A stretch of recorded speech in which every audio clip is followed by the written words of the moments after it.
प्रभु तेरे आने से जिंदगी बदल गई, भटके हुए राही को राह नई मिल गई। प्रभु तेरे आने से जिंदगी बदल गई, भटके हुए राही को राह नई मिल गई। तुझ पर है भरोसा, तुझ पर है जिंदगी निर्भर, तूने जो थामा हाथ तो अपना कोई डर। तुझ पर है भरोसा, तुझ पर है जिंदगी निर्भर, तूने जो थामा हाथ तो अपना कोई डर। प्रभु तेरे आने से जिंदगी बदल गई, भटके हुए राही को राह नई मिल गई। प्रभु तेरे आने से जिंदगी बदल गई, भटके हुए राही को राह नई मिल गई। आसाफों को तूने ही संभव बनाया, भरपूर जीवन तुझको ही पाने से आया। आसाफों को तूने ही संभव बनाया, भरपूर जीवन तुझको ही पाने से आया। प्रभु तेरे आने से जिंदगी बदल गई, भटके हुए राही को राह नई मिल गई। हम निकल जाएंगे।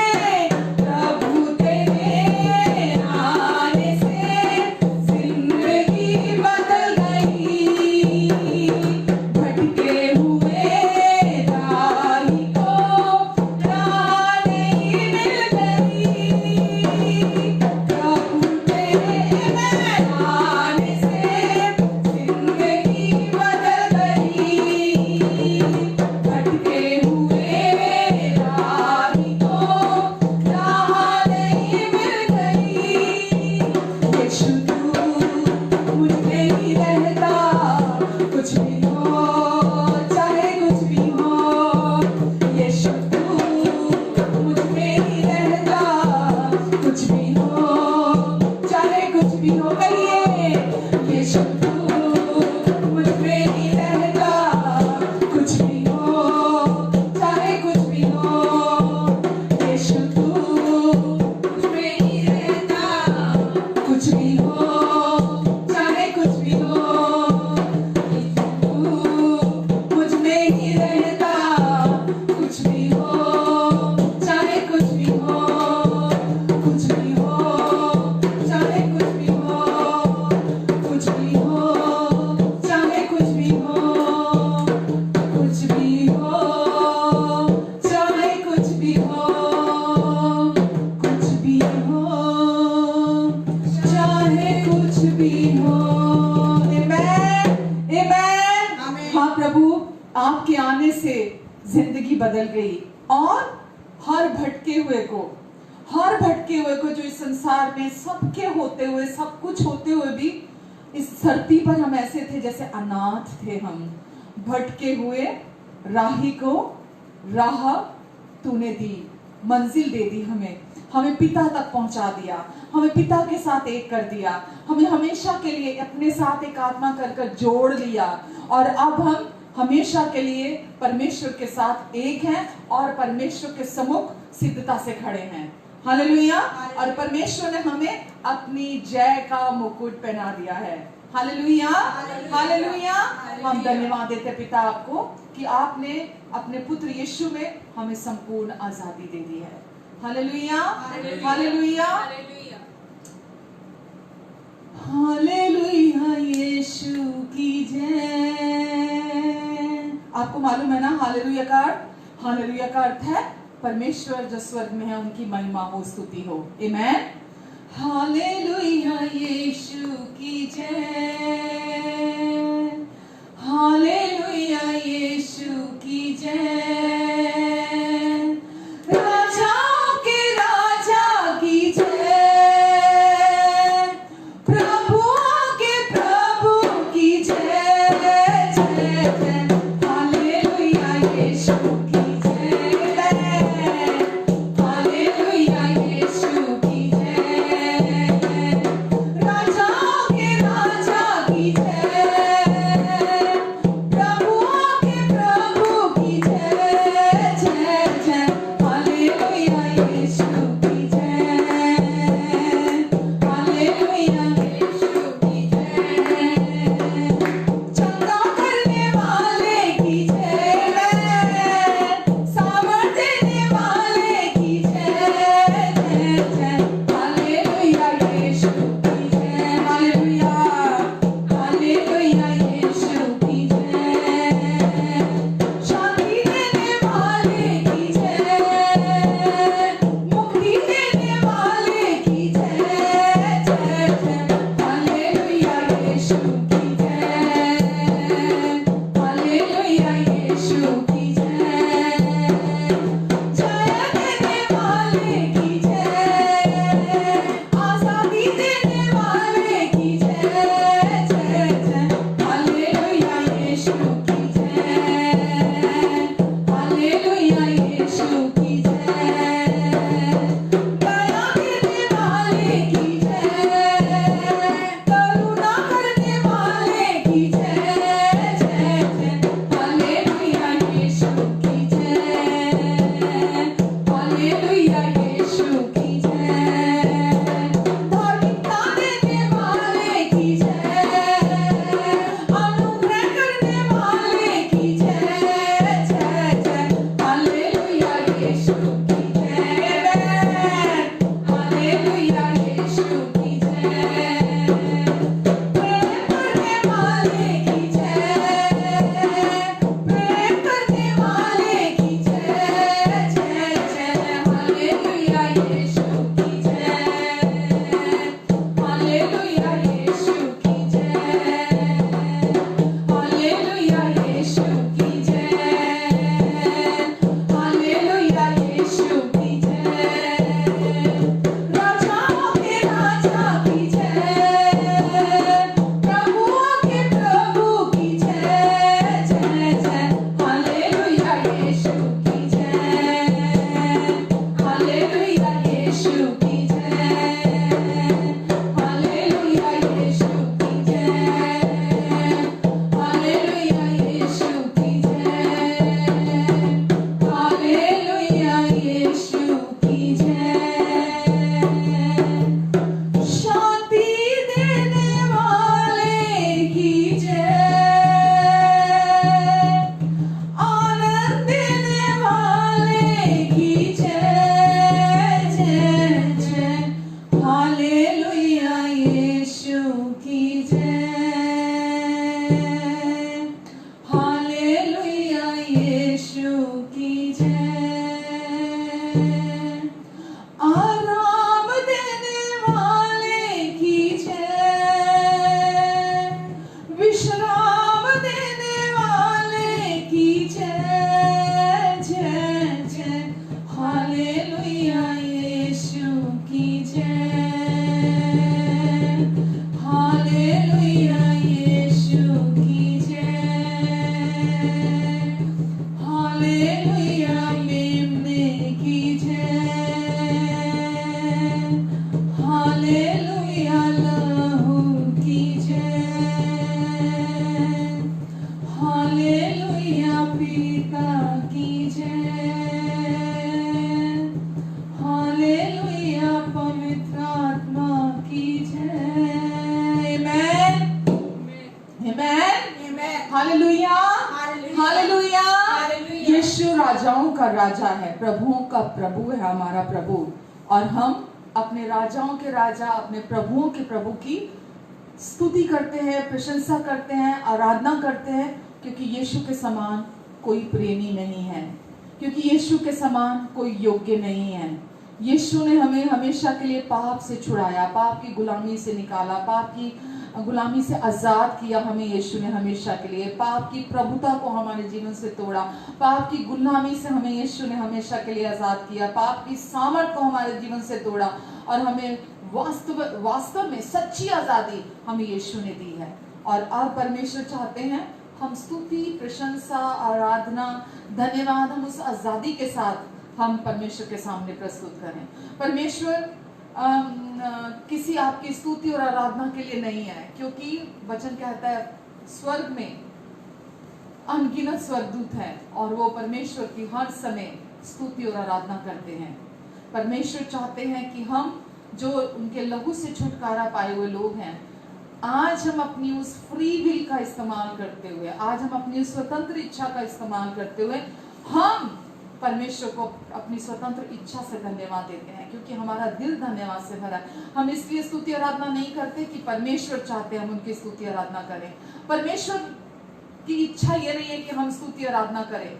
परमेश्वर चाहते हैं, क्योंकि वचन में लिखा है तुम नहीं भी करोगे तो पत्थर चिल्लाएंगे।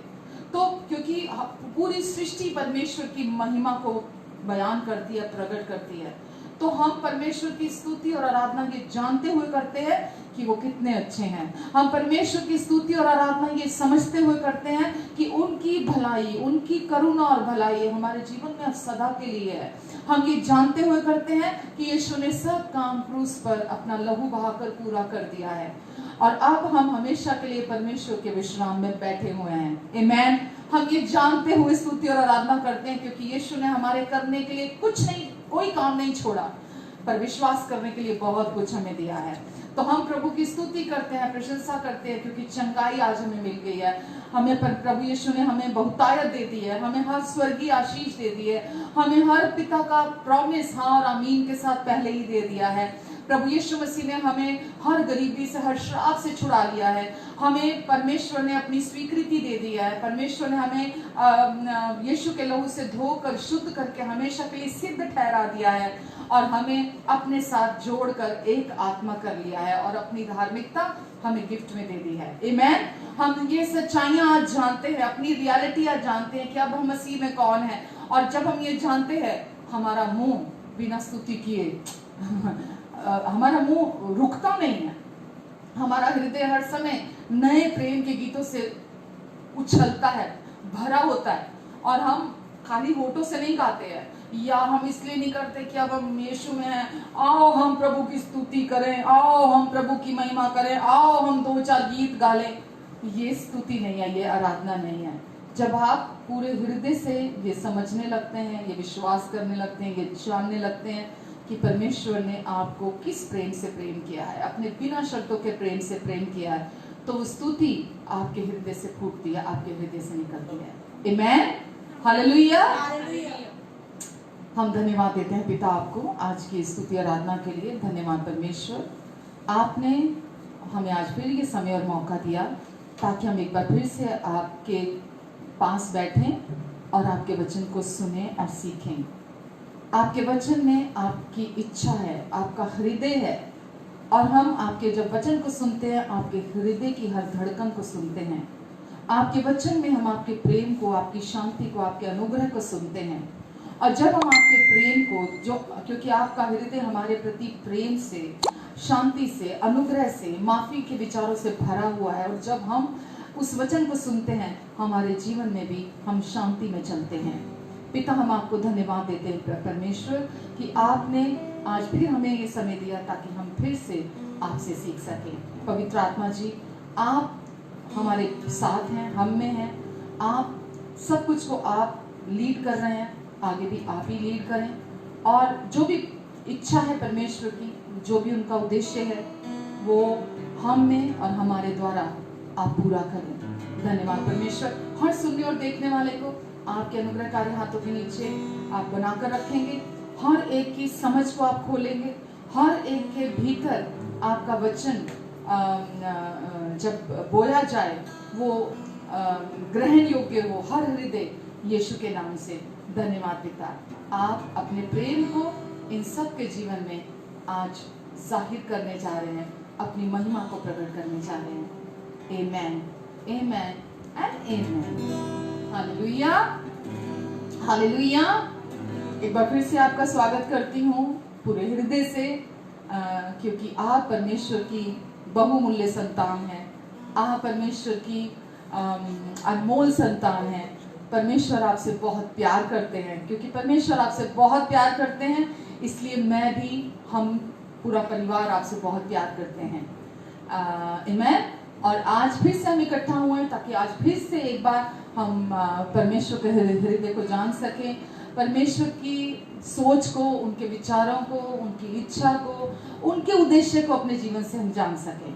तो मैं आपका स्वागत करती हूँ, और जो लोग भी मुझे सुन और देख रहे हैं, अगर आपको सही लगे तो आप इस लाइव सर्विस को आप शेयर कर सकते हैं दूसरों के साथ, और दूसरों के साथ बांट सकते हैं, ताकि दूसरे लोग भी परमेश्वर के इस प्रेम, शांति और अनुग्रह के सुसमाचार को अपने लिए सुने, और जीवन में जब वो इस धरती पर, इस संसार में जी रहे हैं, और जो जिन चीज़ों के साथ वो आज भी जूझ रहे हैं, जो संघर्ष में से वो होकर जा रहे हैं, जो समस्याओं में से होकर वो आज जा रहे हैं, उनके वास्तविक कारण को वो जान सकें, वो उन्हें पता चले कि जब इस संसार में वो हैं तो उनके जीवन में समस्या का मूल क्या है, समस्या क्यों है उनके जीवन में।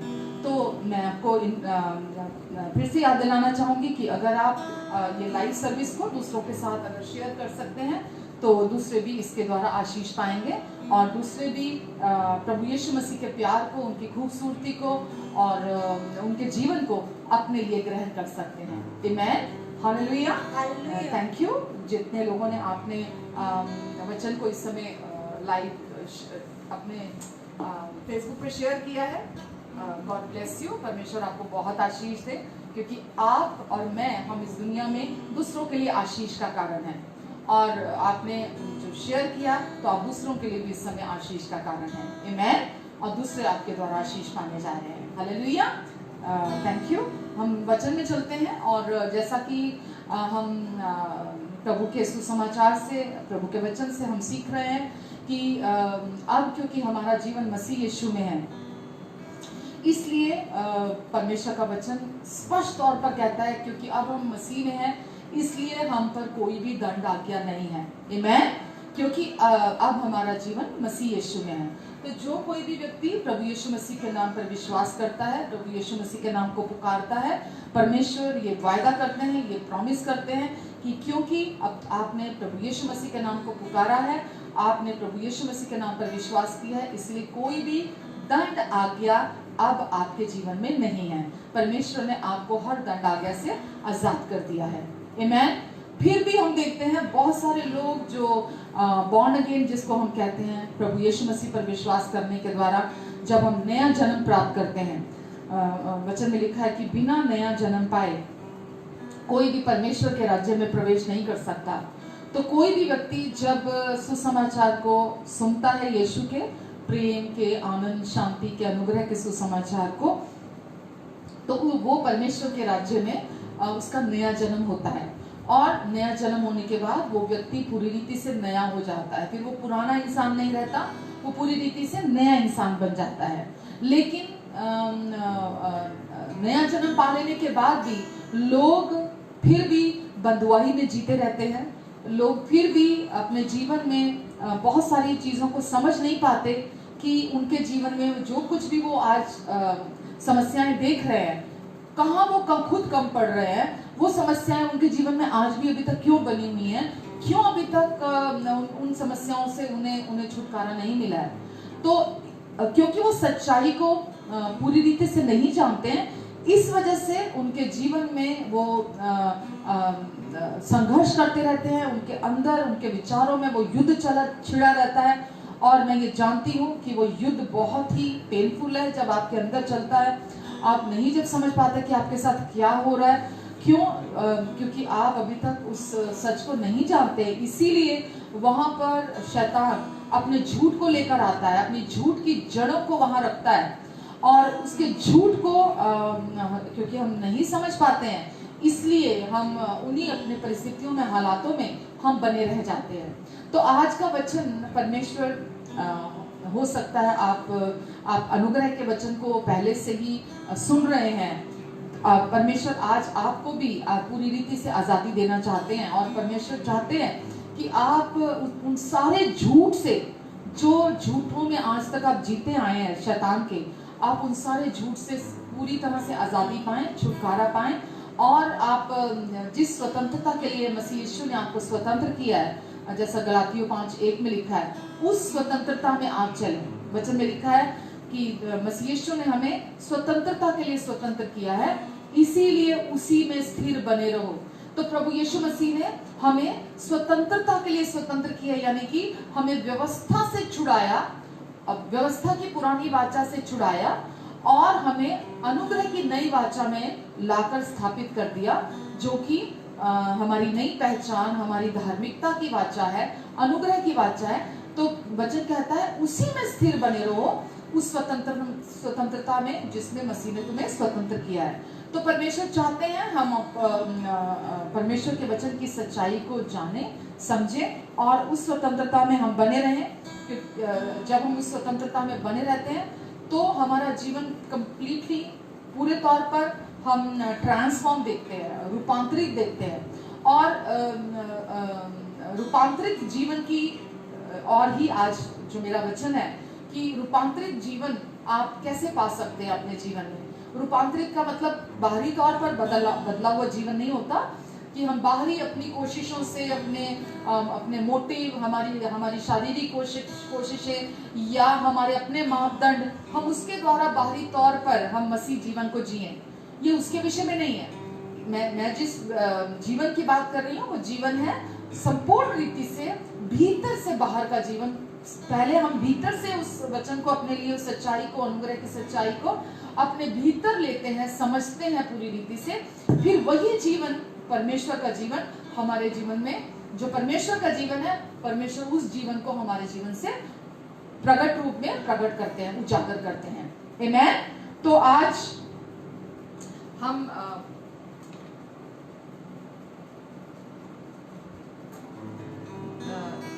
जो भी झूठ हैं, हम उन झूठों को अपने जीवन में पूरी रीति से मिटा देने के बारे में देखेंगे। और जितनी भी समस्याएं आज हमारे जीवन में हैं, हम उन सारी समस्याओं की जड़ के विषय में बात करेंगे।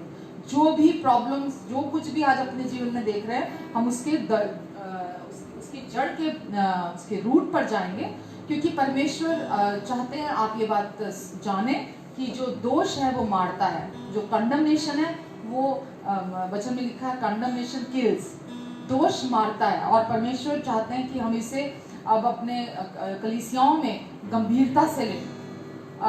आज भी कलीसियाओं में पुलपिट से परमेश्वर के प्रिय जनों पर, परमेश्वर की प्रिय संतानों पर आज भी पुलपिट से दोषारोपण को बोला जाता है। कलीसिया के ऊपर, लोगों के ऊपर, जो भी लीडर्स होते हैं उनके द्वारा दोष लगाया जाता है। और वचन कहता है दोषारोपण जो है वो मारता है। तो आज जब हम कलीसिया में बहुत सारी चीज़ों का प्रचार कर रहे हैं, बहुत सारी महत्वपूर्ण चीज़ों का भी प्रचार कर रहे हैं, तो आज जिसके बारे में मैं बात करने चाह रही हूँ वो है कि सब कुछ से बढ़कर जो सबसे गहरी जड़ है उसके विषय में हम बात करें। कलीसिया को सिखाने की जरूरत है हमें। आमीन।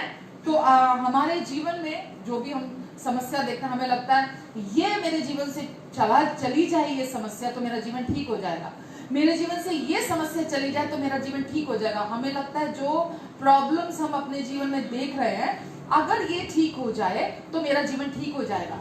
लेकिन मैं आपको बताना चाहती हूँ, आपके जीवन की कोई भी समस्या, कैसी भी समस्या क्यों ना हो, वो जड़ नहीं है आपके जीवन में। हालेलुया।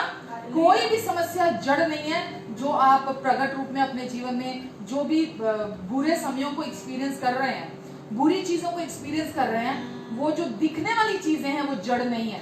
कोई भी समस्या जड़ नहीं है।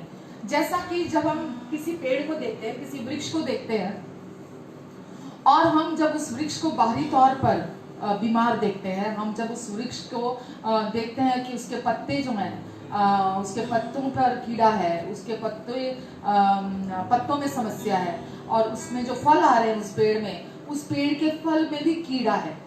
और जब हम बाहरी तौर पर उसे देखते हैं तो हम पत्तों को देखकर, फल को देखकर हम जड़ के विषय में हमें पता लग जाता है। जब भी हम बाहरी तौर पर देखते हैं तो हमें समझ में आता है कि जड़ कैसी है उसकी।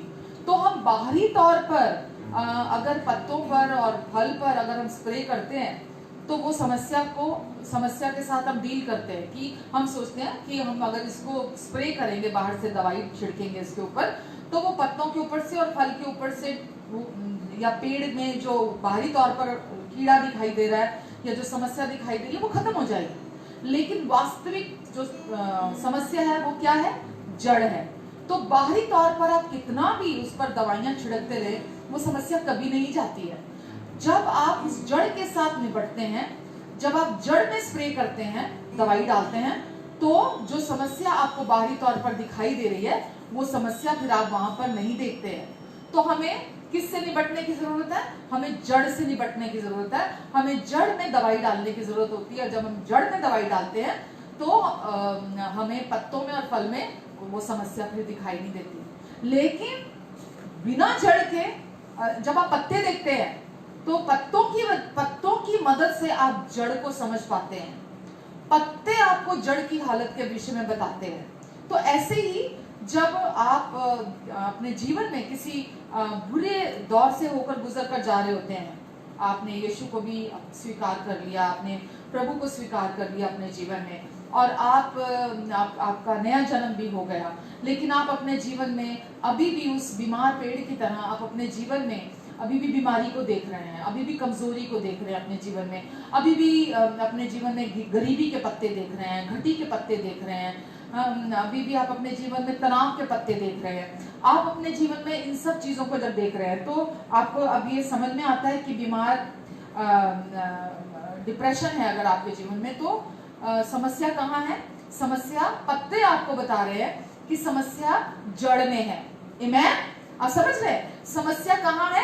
जड़ में है। लोग क्या करते हैं, जब पत्तों में समस्या देखते हैं, पेड़ को बाहरी रूप में समस्या में देखते हैं जैसा, तो वो पेड़ के साथ निपटने लगता है कि पेड़ में कुछ गड़बड़ है, पत्तियों में कुछ गड़बड़ है, टहनियों में कुछ गड़बड़ है, और वो बाहर से अगर स्प्रे करने लग जाए तो कभी भी हल नहीं निकलेगा। बिल्कुल वैसे ही जब आप अपने इस मसीही सफर में चल रहे हैं और आप अपने जीवन में बीमारी को देखते हैं, डिप्रेशन को देखते हैं, तनाव को देखते हैं, गरीबी को देखते हैं, कमी को एक्सपीरियंस कर रहे हैं, वो बुरे, ये सब बुरे समय है, ये सब विनाश है, घटी को देख रहे हैं, तो लोग सोचते हैं अरे मैं शायद अभी भी अच्छा मसीह नहीं हूँ, शायद मेरा जीवन अभी भी अच्छा नहीं है, शायद मुझे अभी और धर्मी बनने की जरूरत है, शायद मुझे अभी और मेहनत करने की जरूरत है, शायद मुझे अभी और वचन पढ़ने की जरूरत है, शायद मुझे अभी और लंबी प्रार्थनाएं करने की जरूरत है, शायद मुझे अभी और अपनी कोशिशें करने की जरूरत है, क्योंकि मेरा जीवन, क्योंकि वो किसको देख रहे हैं? जो बाहरी तौर पर वो कर सकते हैं, वो सारा अपना ध्यान, सारी अपनी कोशिशें, सारा अपना जो भी उनके मोटिव हैं, जो उनके, वो सारा उस पर लगा देते हैं और अपने मापदंड बना लेते हैं कि मुझे अब ये ठीक करना पड़ेगा ताकि मेरे जीवन से ये सारी समस्याएं चली जाए। लेकिन समस्या कहाँ है? समस्या जड़ में है, समस्या पत्तों में ऊपर नहीं है। तो अगर हम पत्तियों पर आक्रमण करते हैं, पत्तियों पर अटैक करते हैं, तो ये मूर्खता है। तो हमें कहाँ डील करना है? हमें जड़ के साथ, क्योंकि समस्या का कारण पत्तियां नहीं है, समस्या का कारण हम जानते हैं जड़ है, और अगर जड़ नहीं होगी तो पत्तियां भी नहीं होगी। अगर जड़ सही नहीं है तो पत्तियां भी नहीं होगी। तो अगर जड़ सही है तो पत्तियां भी सही है, और अगर जड़ सही नहीं है तो पत्तियां भी सही है। और अगर किसी पेड़ की जड़ ही नहीं है तो पत्तियां भी नहीं होगी। हालेलुया। तो यहाँ अगर आप संसार की बात करते हैं तो संसार इस बात को जानता है। अगर आप अपने मेडिकल फील्ड की बात करें तो वहां भी सब जानते हैं कि हर समस्या की एक जड़ होती है, और हर बीमारी की एक जड़ है। और आज ये अध्ययन भी किया गया है कि 70% बीमारियों की जो जड़ है वो तनाव के कारण है। 70% बीमारियां मनुष्य के जीवन में तनाव की वजह से है। जब व्यक्ति तनाव में, डिप्रेशन में बना रहता है लंबे समय तक, निराशा में बना रहता है बहुत लंबे समय तक, तो उसके जीवन में बीमारियां उत्पन्न होने लगती है। तो 70% बीमारियां तनाव की वजह से हैं। और तनाव से भी एक गहरी जड़ है, और वो जड़ क्या है? डर है तनाव से। और हर एक तरह का जो भी आप तनाव बाहरी तौर पर देखते हैं, तो वो तनाव डर की वजह से होता है। जब किसी भी व्यक्ति को आप तनाव में, डिप्रेशन में देखते हैं, तो इसका अर्थ है उसकी भी एक गहरी जड़ है, और वो जड़ है डर। यानी कि असफल होने का डर, आने वाले कल का डर, बहुत अधिक ना होने का डर कि मेरे पास बहुत अधिक नहीं होगा, या मृत्यु का डर वगैरह वगैरह। इस तरह के डर मनुष्य के जीवन में होते हैं। और संसार केवल इन्हीं जो बाहरी तौर पर ये जो चीजें हैं, संसार केवल इन्हें ही जानता है।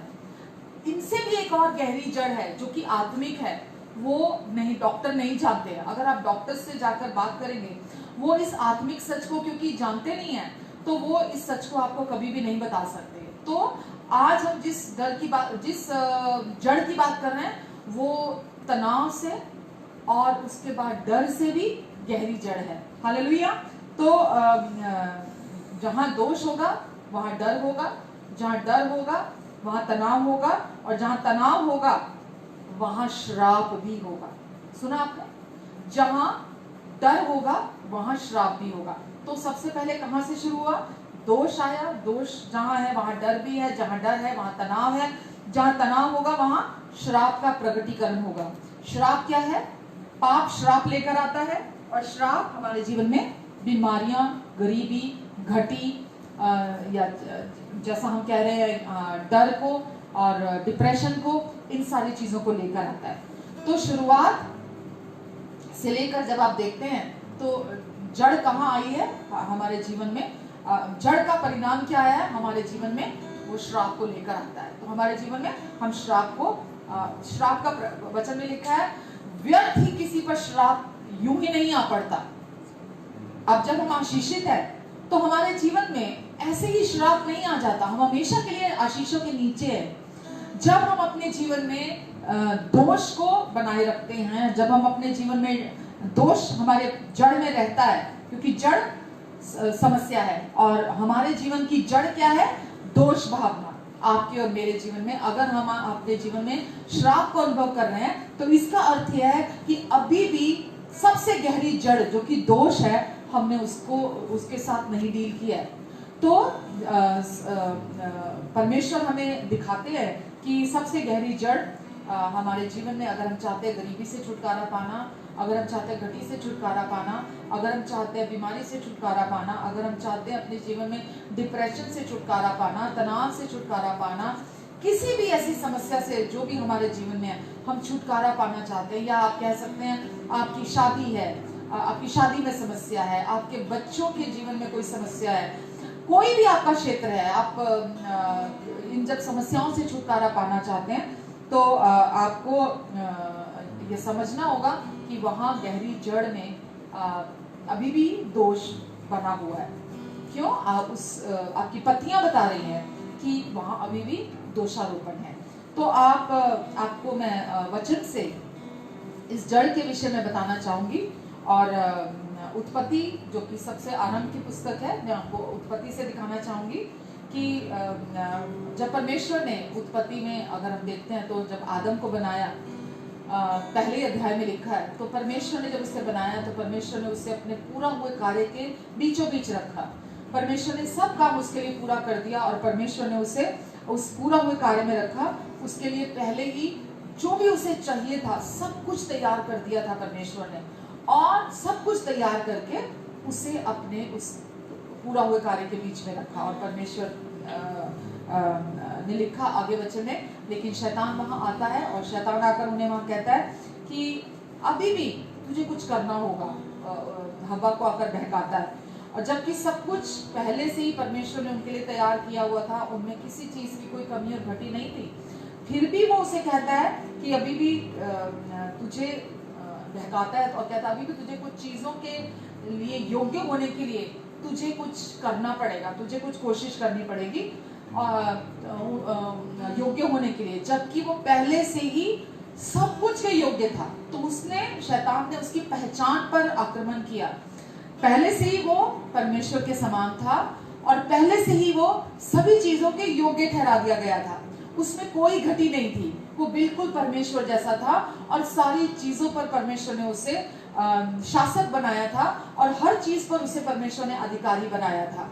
और परमेश्वर ने उस पर अपनी आशीष को भी बोला था कि मैं तुझे आशीष देता हूं और तू फूले फले और पूरी पृथ्वी में भर जाए। आमीन। और परमेश्वर ने उसे ये आशीष दी थी और उसके अंदर परमेश्वर ने पूरी सृष्टि को रखा था बीज के तौर पर, और उसके द्वारा ही पूरी सृष्टि आगे, पहले आदम से ही पूरी सृष्टि फली और फूली है। आमीन।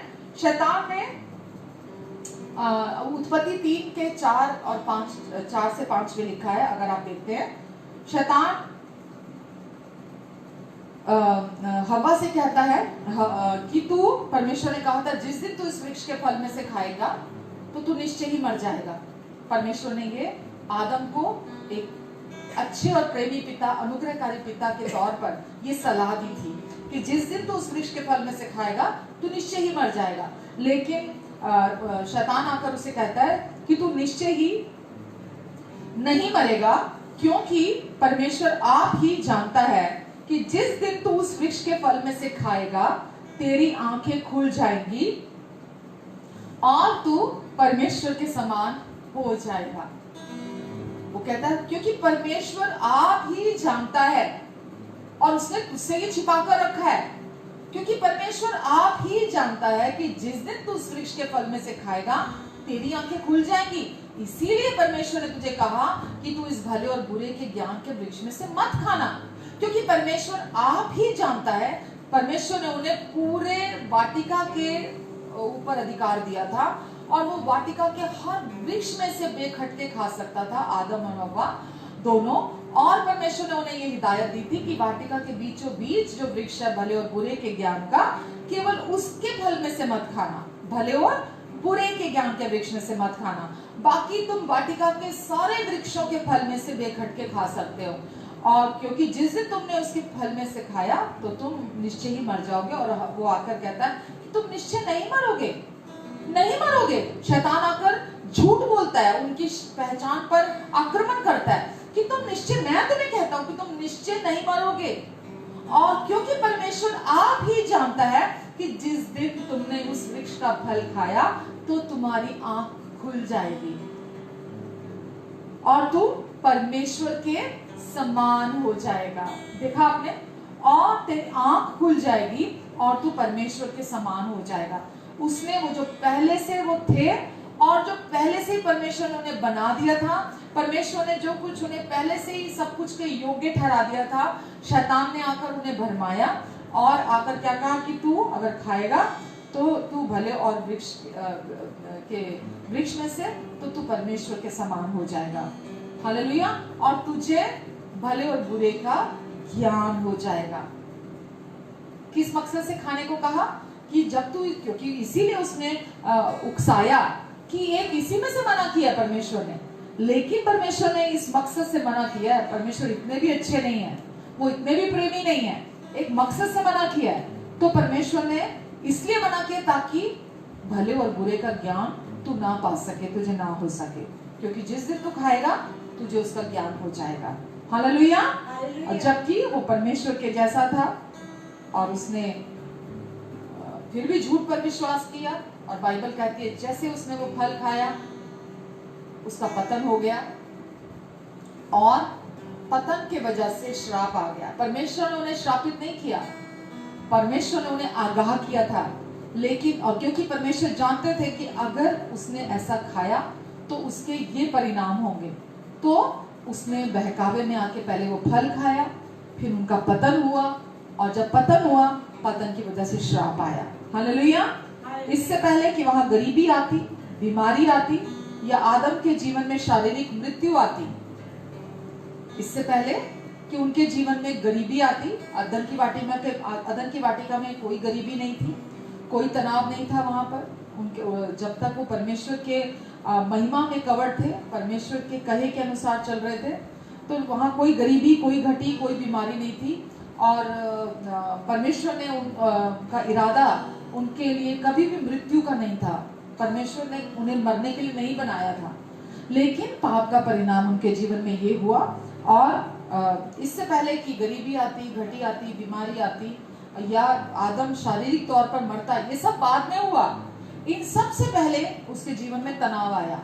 और अगर हम पढ़ते हैं उत्पत्ति 3:19 में लिखा है, हम ये कैसे जान पाते हैं कि तनाव आया सबसे पहले उसके इससे पहले तनाव आया, गरीबी, बीमारी और मृत्यु से पहले, क्योंकि परमेश्वर ने उसे कहा कि तू अपने माथे की पसीने की रोटी खाया करेगा।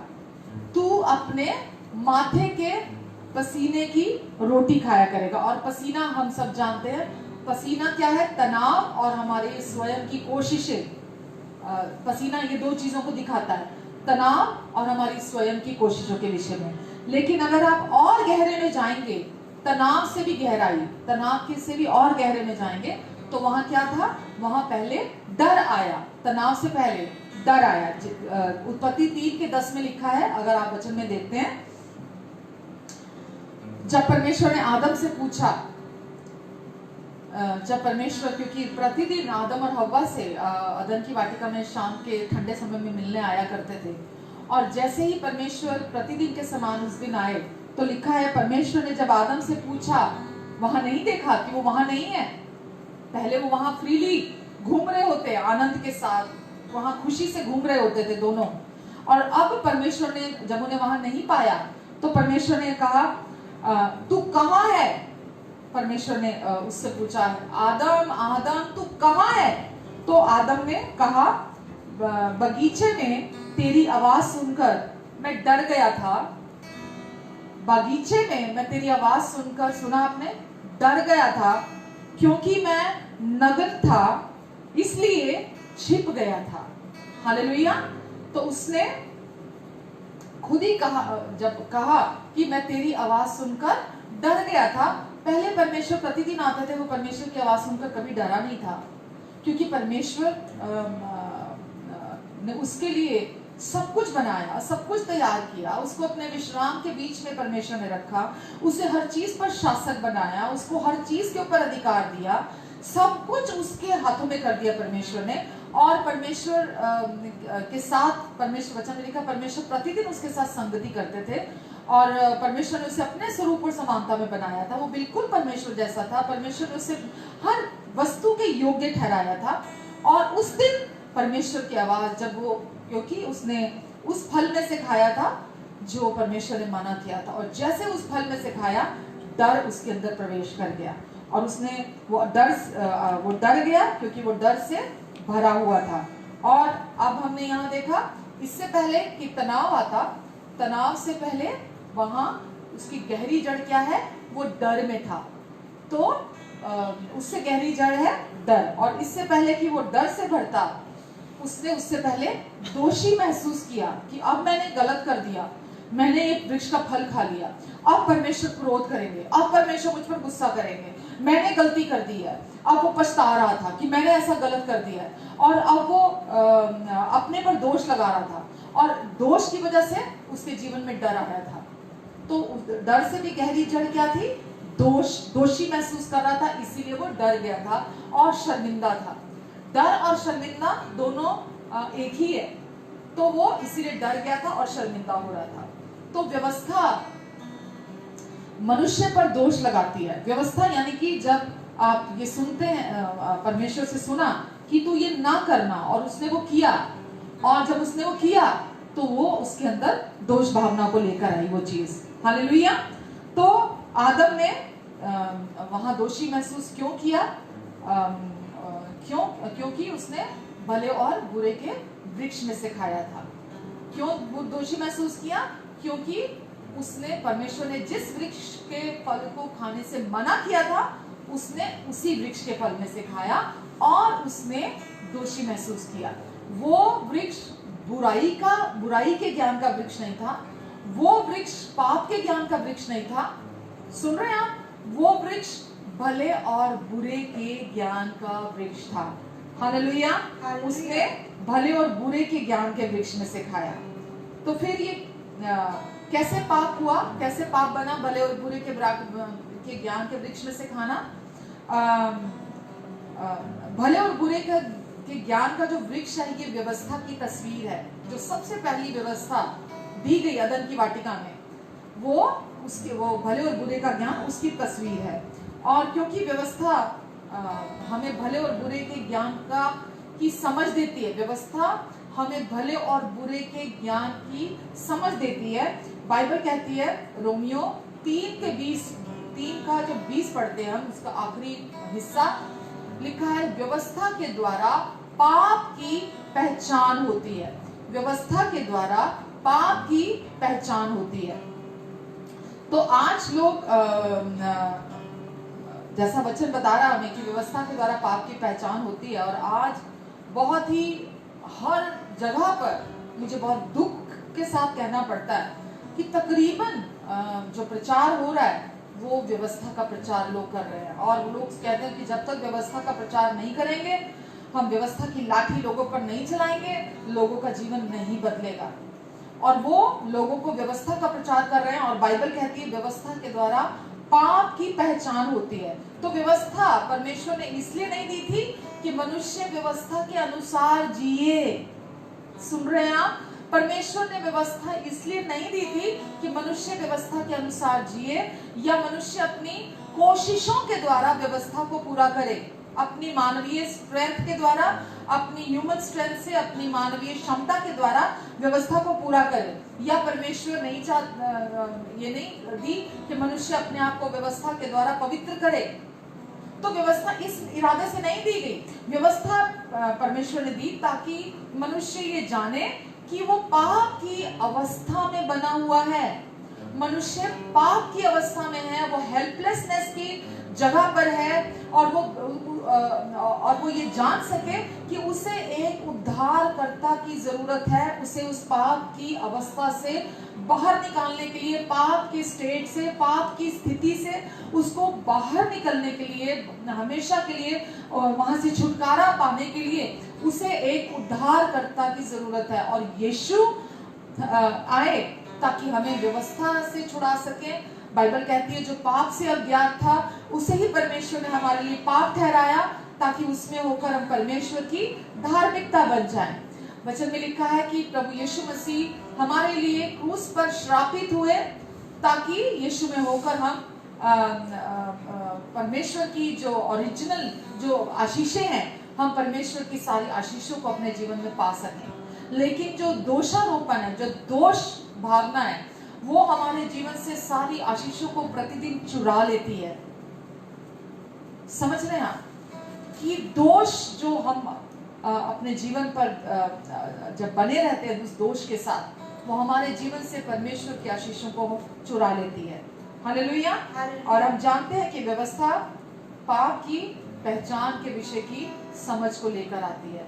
व्यवस्था पाप के विषय की पहचान की, जैसा हमने अभी पढ़ा रोमियो 3:20, पाप के विषय की पहचान की समझ हमें व्यवस्था के द्वारा होती है। हालेलुया। परंतु क्या होता है जब आपको पाप की समझ होती है? जब किसी भी व्यक्ति को पाप की समझ होती है तो क्या होता है? वो व्यक्ति दोषी महसूस करने लगता है। व्यवस्था का यही रोल है कि जब आप पाप की समझ को प्राप्त करते हैं, पाप की पहचान की, पाप क्या है, तो जैसे ही आप वो गलती करते हैं, आपके अंदर वो दोषारोपण शुरू हो जाता है। तो व्यवस्था हमारे जीवन में पाप को लेकर आती है। और व्यवस्था मैं आज आपसे ये कहना चाहूंगी कि जब भी अभी आप व्यवस्था के विषय में सोचते हैं तो आप दोष लगाने के विषय में सोचिए कि व्यवस्था हमारे जीवन में दोष को लेकर आती है। तो व्यवस्था किसका क्या मकसद है? कि व्यवस्था पाप की पहचान देती है, व्यवस्था दोष को दोष लगाती है, व्यवस्था मारती है, व्यवस्था हमारे जीवन में हम दोषी महसूस करते हैं उसकी वजह से, व्यवस्था की वजह से। हालेलुया। व्यवस्था सही करने या गलत करने के विषय में नहीं है। लोग सोचते हैं कि जब हम ये प्रचार करेंगे कि अब आपको ये करना है, ये नहीं करना है, ये करना है, ये नहीं करना है, ये सही है, ये गलत है, जब हम ये लोगों को बताएंगे तो लोग सही चलने लगेंगे। व्यवस्था के द्वारा पाप की पहचान होती है और व्यवस्था दोष लगाती है, और दोष हर समस्या की जड़ है। हर गरीबी, घटी, श्राप, बीमारी, तनाव, डिप्रेशन किसकी वजह से है? जड़ क्या है? दोष। और आपके जीवन की जो बाहरी तौर पर जो हम देखते हैं, हमें पता लगता है जड़ कैसी है। तो जड़ में क्या है? दोष है। हालेलुया। वो सबसे गहरी जड़ है, उसके बाद ऊपर और होता है। क्योंकि अगर आप दूसरा कुरिन्थियों 3 उसका 7 से 9 तक पढ़ेंगे, दूसरा कुरिन्थियों 3 7 से 9।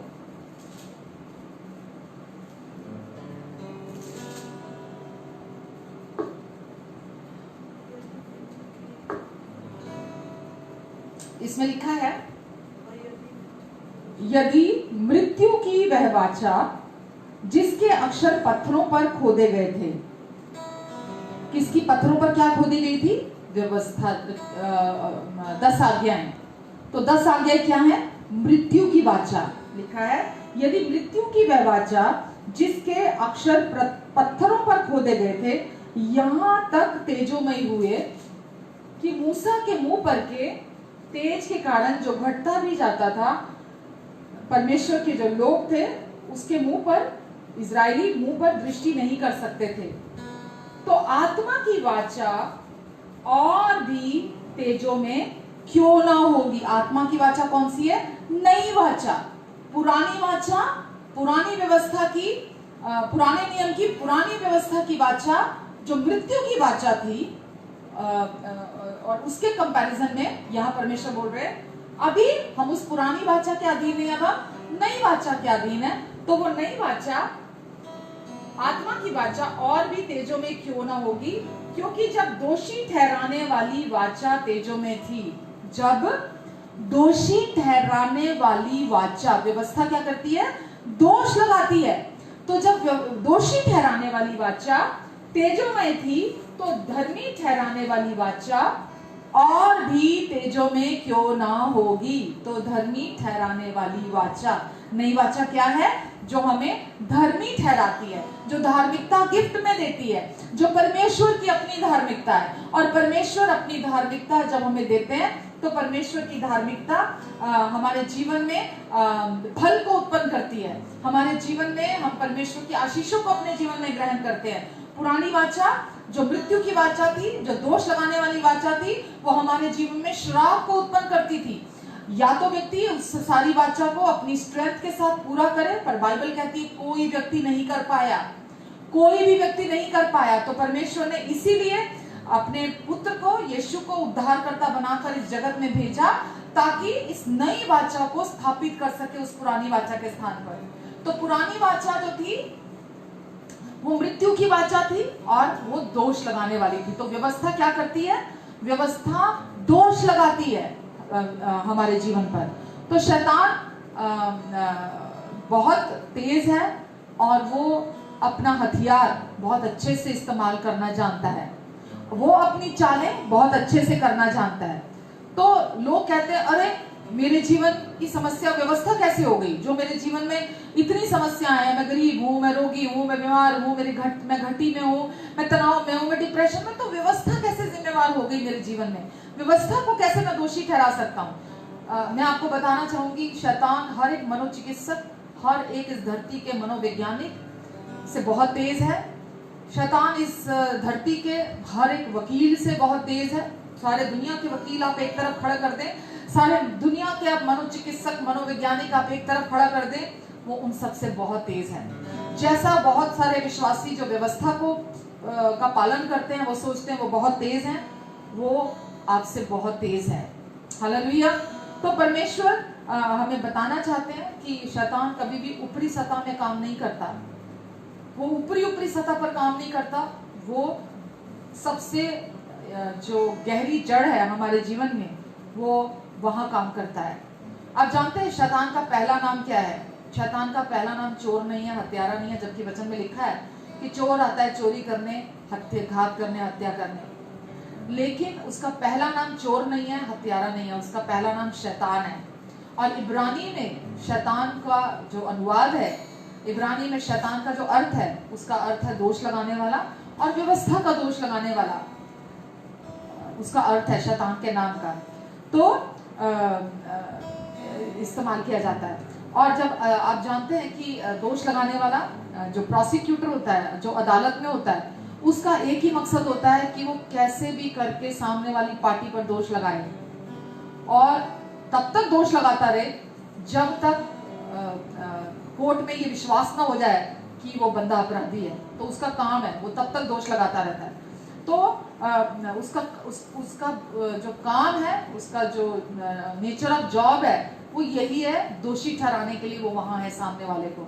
और वो दोष लगाता है उस हद तक कि सामने वाले के कपड़े भी उतर जाएं, इतना सामने वाले को बोल बोल कर उसको एहसास कराता है, उसकी गलतियां, उसकी कमियां, उसकी घटियां, और उसके साथ साथ झूठे अपराध सारे उस पर लगाए जाते हैं। तो वो आपके सारे जितने मैले कपड़े हैं वो सब बाहर निकाल देता है आपके जीवन से, और आपको लगातार तब तक दोष लगाता रहता है जब तक आप दोषी ना महसूस करने लगे। इसलिए उसका नाम हमें ये बताता है शैतान का कि वह सीधा आपकी समस्या की जड़ की ओर जाता है। वो बहुत तेज है, वो सीधा और कहीं बार नहीं करता, वो सीधा आपकी समस्या की जड़ की ओर जाता है। हालेलुया। और वो आपके पास आकर ये नहीं कहता कि देख तेरी शादी अच्छी नहीं जा रही है, देख तेरा बिजनेस अच्छा नहीं जा रहा है, देख तेरे बच्चे सही नहीं चल रहे हैं। वो आपके पास ये सलाहें लेकर नहीं आता, या वो आपको ये नहीं कहता कि तू अपने बच्चों की तरफ ध्यान मत दे। वो आपके पास आता है और वो आपके पास आकर सीधा दोष लगाता है। वो क्या कहता है आपको कि देख तू ये तेरी वजह से तेरा कारोबार सारा डूब गया है, तुझे कारोबार करना नहीं आता। वो आपसे कहेगा देख तू एक अच्छा पति नहीं है, तू अपनी पत्नी के लिए एक अच्छा पति नहीं है, तू अपनी पत्नी से प्यार नहीं करता है। वो आपके पास आएगा, आपको आकर कहेगा कि तू एक अच्छा बाप नहीं है, तू निकम्मा बाप है, तू किसी लायक नहीं है, तू बाप कहलाने के लायक नहीं है, तू अपने बच्चों से प्यार नहीं करता है, तू अपने बच्चों का ख्याल नहीं रखता है, तेरे को अपने बच्चों का ध्यान नहीं है। तो वो आता है, अटैक करता है, कैसे? आप पर सीधा दोष लगाने के द्वारा आपके जीवन में काम करता है। आमीन। और वो तब तक दोष लगाता रहता है जब तक आप दोषी महसूस ना करने लगे। वो हटता नहीं है, वो तब तक आपको बोलता रहता है कि आप भी अपने आप को उस चीज के लिए दोषी मानने लग जाएं कि हाँ ये मेरी वजह से हुआ है, हाँ ये मैंने किया है, हाँ ये मेरी गलती है, हाँ मैंने ही ये गलत किया है। अब कोई भी बीमारी आपके जीवन में आई, वो आपके पीछे पड़ेगा, तूने गलत खाया, तेरे गलत खान पान की वजह से तेरे जीवन में ये बीमारी आई है, तूने अपना ध्यान नहीं रखा है, तूने ये किया है, तेरी वजह से हुआ है, अब ये देख तेरी बीमारी बिगड़ जाएगी, तेरी बीमारी और खराब होगी क्योंकि तू इसका जिम्मेवार है। तो वो कोई बहाना नहीं छोड़ता, वो आपके पीछे तब तक पड़ा रहता है जब तक आप अपने आप को दोषी ना मानते रहें। और बाइबल कहती है हमें कि वो व्यवस्था का इस्तेमाल करता है हम पर दोष लगाने के लिए। व्यवस्था में कोई नुक्स नहीं है। बाइबल कहती है व्यवस्था तो भली और पवित्र है, व्यवस्था में कोई खोट नहीं है। परमेश्वर ने व्यवस्था दी ही इसीलिए थी ताकि व्यवस्था के द्वारा पाप की पहचान हो, और जब आपको पाप की पहचान होती है तो आप अपने आप को दोषी महसूस करते हैं। जब आप अपने आप को दोषी महसूस करते हैं तभी आप अपने जीवन में छुटकारे की और जाते हैं, और आप अपने जीवन में उद्धारकर्ता की जरूरत को समझने लगते हैं। तो व्यवस्था में दोष नहीं है, क्योंकि व्यवस्था हमें इसीलिए दी गई थी क्योंकि व्यवस्था के द्वारा हमारे अंदर के पाप की पहचान हमें होती है, हमें पता लगता है कि हम पाप की अवस्था में हैं। हालेलुया। तो दुष्ट हमारे ऊपर आता है दोष लगाने के लिए, और वो व्यवस्था का इस्तेमाल करता है, और वो इस दोष भावना को, इस जड़ को इस्तेमाल करता है, और ये जड़ ही हमारे जीवन में बाकी समस्याओं का कारण बनती है। क्योंकि दोष भावना इतनी आपके जीवन में, मैं क्या शब्द इस्तेमाल करूं, ये दोषारोपण इतना सूक्ष्म है, इतना बारीक है, इसको पकड़ पाना बहुत मुश्किल है। और हम, क्योंकि शैतान, मैंने क्या बोला, वो सबसे शातिर है, वो निहत्था है, वो हारा हुआ है। प्रभु यीशु ने उसे क्रूस पर हरा दिया है। अब उसके पास कोई पावर नहीं है आपको नुकसान पहुंचाने की, पर उसका दिमाग अभी भी काम कर रहा है, और वो अब इस दोष भावना को, जो उसका इकलौता हथियार है, वो इसे इस्तेमाल करता है आपको हैरास करने के लिए और आपको विश्वास दिलाने के लिए कि आप में गड़बड़ है, आप में कमी है, आप में कमजोरी है, आपकी गलती है, आपने पाप किया है, आपको अब ये नतीजे भुगतने पड़ेंगे, परमेश्वर तुझे प्यार नहीं करेंगे, परमेश्वर तुझे पसंद नहीं करेंगे, परमेश्वर तुझे आशीष नहीं देंगे, अब तेरे जीवन में, तेरा भविष्य में तू कुछ अच्छा नहीं देखेगा, तुझ में घटी है, अब तू परमेश्वर की आशीषों का आनंद नहीं उठा पाएगा, अब तू परमेश्वर के साथ अपने रिश्ते का आनंद नहीं उठा पाएगा, अब पवित्र आत्मा तुझे छोड़कर चले जाएंगे। ये सब दुष्ट के शब्द हैं, ये सारे शब्द दुष्ट इस्तेमाल करता है। तो परमेश्वर कभी भी हम पर दोष नहीं लगाते, और जब हम परमेश्वर के वचन को देखते हैं, परमेश्वर का वचन हमें समझ देता है, और हम ये उसकी चालों को समझ पाते हैं शैतान की। और जब हमने ये एहसास करते हैं कि शैतान की चालें आज भी बदली नहीं है, शैतान आज भी उन्हीं पुरानी चालों के साथ काम करता है, और जब वो काम करता है हमारे, आपके और मेरे जीवन में, तो उसके पास और कोई दूसरी चाल नहीं है, उसके पास एक ही चाल है, और जिसकी मैं अभी बात कर रही हूँ, उसके पास एक ही हथियार है, कोई दूसरा हथियार नहीं है। तो वो आपके जीवन पर दोषारोपण लगाता है, आपके जीवन में दोष को लेकर आता है जब भी और उसका मकसद है कि आपका सारा फोकस, आपका सारा ध्यान आपके ऊपर आ जाए, आप सारी चीजों के लिए खुद को दोषी मानने लगे। क्योंकि जब आप खुद को दोषी मानने लगते हैं तो आप परमेश्वर पर भी दोष लगाते हैं, दूसरों पर भी दोष लगाने लगते हैं। तो सबसे पहले वो आपके जीवन में आता है दोषारोपण को लेकर, और वो तब तक लगाता रहता है जब तक आप उसके साथ राजी नहीं हो जाते। हालेलुया। तो वो आपके जब मैं बात कर रही हूँ बीमारी की समस्या, जब मैं बात कर रही हूँ गरीबी घटी की समस्या, जब मैं बात कर रही हूँ आपके जीवन में दूसरे क्षेत्रों की समस्या की बात, तो मैंने क्या बोला, बिना जड़ के क्या पत्ते हो सकते हैं? बिना जड़ के क्या पेड़ हो सकता है? नहीं हो सकता।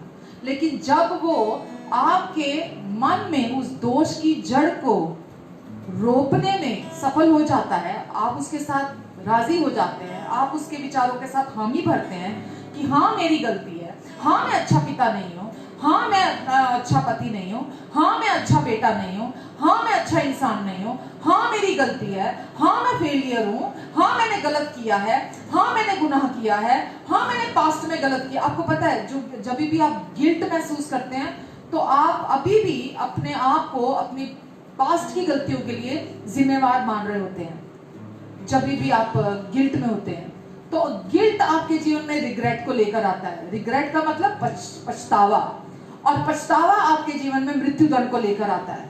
तो वो बार बार आपके जीवन में गिल्ट को लेकर आता है, इस दोषारोपण को लेकर आता है, ताकि आप पछताने लगे, आप उस बुरी भावना में चले जाएं, आप उस दोषारोपण में चले जाएं। क्योंकि जब आप उस दोष की जड़ को अपने मन के भीतर रोपने की उसको अनुमति देंगे, कैसे देते हैं हम? जब हम दुष्ट के साथ राजी हो जाते हैं, और जब वो उस दोष की जड़ को हमारे अंदर डालने में सफल हो जाता है, तो वो बीमारी को लेकर आ सकता है। बीमारी आपके जीवन में, जब तक आपके जीवन में, आपके मन में दोष की जड़ नहीं है, वहां बीमारी नहीं आ सकती। मैं रिपीट करूं इस बात को, जब तक आपके जीवन में दोष लगाने की जड़ नहीं, आपके जीवन में दोषारोपण नहीं है, वो दोष की आज्ञा, जो दंड आज्ञा है, वो नहीं है आपके जीवन में, वो जड़ ही नहीं है, तो ऊपर से वृक्ष कहां से आएगा? वो जड़ आएगी तो बीमारी आएगी। पत्ते जो मैं बोल रही हूँ वृक्ष के, वो जड़ आएगी तो गरीबी आएगी, वो जड़ आएगी तो घटी आएगी, वो जड़ आएगी तो श्राप आएगा, वो जड़ आएगी तो तनाव आएगा, वो जड़ आएगी तो डर आएगा, वो जड़ आएगी तो आपके जीवन में सारी बुराइयां, डिप्रेशन, ये सब आ जाएगा। सुना आपने? तो जड़ क्या है हमारे जीवन में? हमारे जीवन में जड़ है दोषारोपण। हालेलुया। तो शैतान बिना आपको दोष लगाए बीमार नहीं कर सकता। बीमार नहीं हो सकते आप जब तक आप खुद पर दोष नहीं लगाते। तो पहले आप उसके साथ राजी होते हैं तो वो आप पर दोष लगाता है। मैं आपके साथ वचन देखना चाहूंगी, कुलुसियों 2 उसका 14 और 15। कुलुसियों 2 उसका 14 और 15 बहुत परमेश्वर का वचन, बहुत खूबसूरत वचन है ये। कुलुसियों 2 14 और 15, और यहां लिखा है, और विधियों का वह लेख जो हमारे नाम पर था और हमारे विरोध में था, उसे मिटा डाला और उसे क्रूस पर कीलों से जड़कर सामने से हटा दिया, और उसने प्रधानताओं और अधिकारियों को ऊपर से उतारकर उनका खुल्लम खुल्ला तमाशा बनाया और क्रूस के द्वारा उन पर जय जयकार की ध्वनि सुनाई। आमेन, आमेन। परमेश्वर ने यहाँ पर बात हो रही है, जब यीशु क्रूस पर गए और यीशु ने, बाइबल कहती है, परमेश्वर का पुत्र इसीलिए प्रकट हुआ ताकि शैतान के कामों को नाश करे। तो प्रभु यीशु मसीह आए थे शैतान के कामों को नाश करने के लिए, जो पावर उसके पास थी उसे खत्म करने के लिए, उसे नाश करने के लिए। तो प्रभु यीशु मसीह आए और उन्होंने आकर जो भी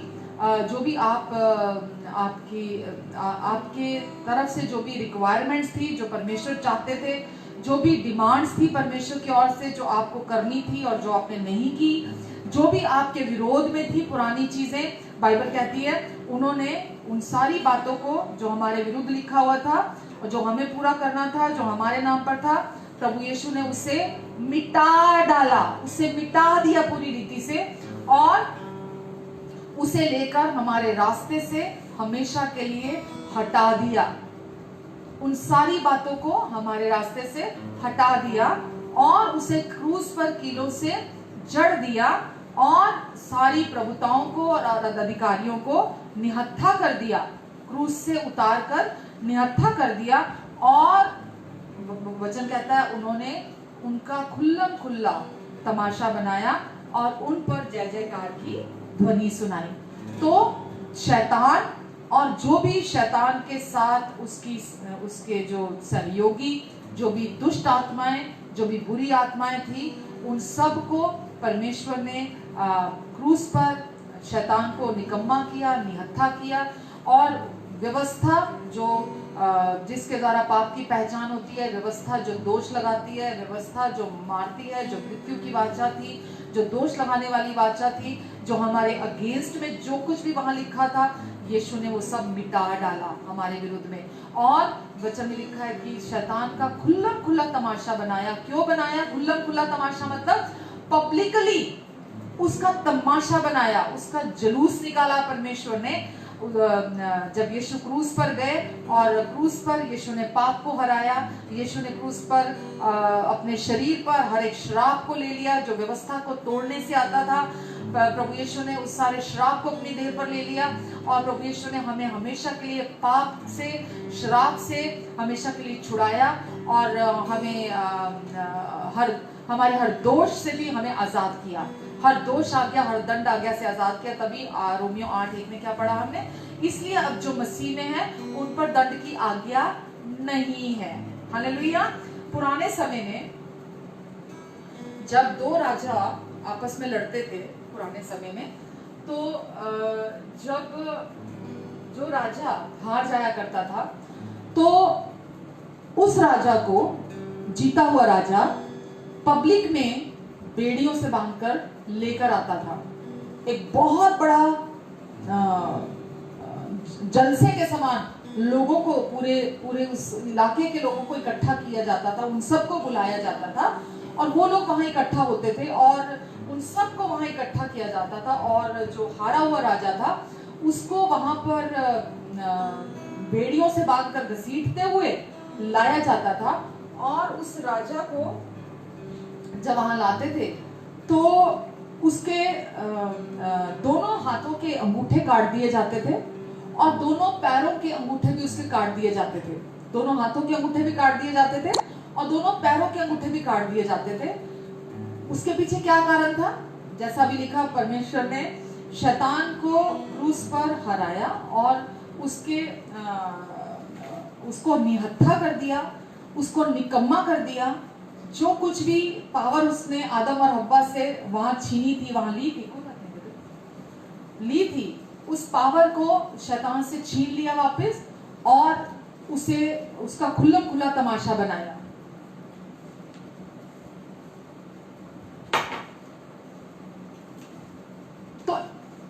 तो जो मैं आपको कहानी बता रही हूँ कि कैसा सच्चाई में होता था ऐसा कि जब वो राजा जो हारा हुआ होता था, जब उससे पब्लिक में घसीट के लाया जाता था, जो जीता हुआ राजा था वो अपनी प्रजा को, अपने लोगों को ये दिखाना चाहता था कि कल तक ये इसके पावर में था, ये अब इसका जो कुछ भी था वो मैंने जीत लिया है। अब इसके पास कोई पावर नहीं है, अब इसके पास कोई सामर्थ्य नहीं है, अब इसके पास कोई अधिकार नहीं है, अब ये हारा हुआ है और अब इससे डरने की जरूरत नहीं है। और उसके दोनों हाथों के अंगूठे काट दिए जाते थे और उसके दोनों पैरों के अंगूठे काट दिए जाते थे। क्यों ऐसा क्यों किया जाता था? दोनों हाथों के अंगूठे इसलिए काटे जाते थे ताकि वो जीवन में कभी हथियार ना पकड़ सके, और दोनों पैरों के अंगूठे इसलिए काटे जाते थे ताकि वो जीवन में कभी भाग ना सके। हालेलुया! ताकि वो कभी भाग ना सके। तो किसी भी व्यक्ति के अगर हाथों के अंगूठे काट दिए जाएं, पैरों के अंगूठे काट दिए जाएं, वो क्या कर सकता है? वो कुछ नहीं कर सकता। और लोगों के सामने उसे लाया जाता था ताकि लोग उसे पहचान लें, उसको पहचान लें कि अब हमें इससे डरने की जरूरत नहीं है। अब वो राजा जब गलियों में जाएगा, सड़कों में जाएगा, वहां से उन जगहों के बीच में से गुजरेगा जहां जीता हुआ राजा रहता है, तो वहां के बच्चे भी उस पर पत्थर मारेंगे, वहां के लोग उस पर पत्थर मारेंगे, वहां के लोग उसे छेड़ेंगे। वो किसी को कुछ नहीं बिगाड़ सकता, वो किसी को कोई नुकसान नहीं पहुंचा सकता, क्योंकि उसके पास कोई पावर नहीं है, कोई हथियार नहीं है, कुछ नहीं है। तो प्रभु यीशु मसीह ने क्रूस पर शैतान को निहत्था किया, शैतान को हराया, और इकलौता हथियार उसका क्या था? व्यवस्था। इकलौता हथियार उसके पास व्यवस्था था, और उस इकलौता हथियार जो व्यवस्था था उसके पास, जिसको वो इस्तेमाल करता था दूसरे लोगों पर दोष लगाने के लिए, उस हथियार को उससे हमेशा के लिए छीन लिया। व्यवस्था दोष लगाती है, और जो दोष हम पर लगाए जाने वाले थे, विधियों का वो लेख जो हमारे विरोध में था, जो कुछ भी वो हमारे विरोध में इस्तेमाल करना चाहता था, उसे वहां क्रूस पर से हमेशा के लिए मिटा दिया, हमारे रास्ते से हटा दिया, और उसका क्रूस पर खुल्लम खुल्ला हमेशा के लिए तमाशा बनाया। आमेन। शैतान का तमाशा बनाया, और इसलिए ताकि हम ये जान लें कि वो हारा हुआ है, और अब हम जीवन में कभी भी उससे ना डरें।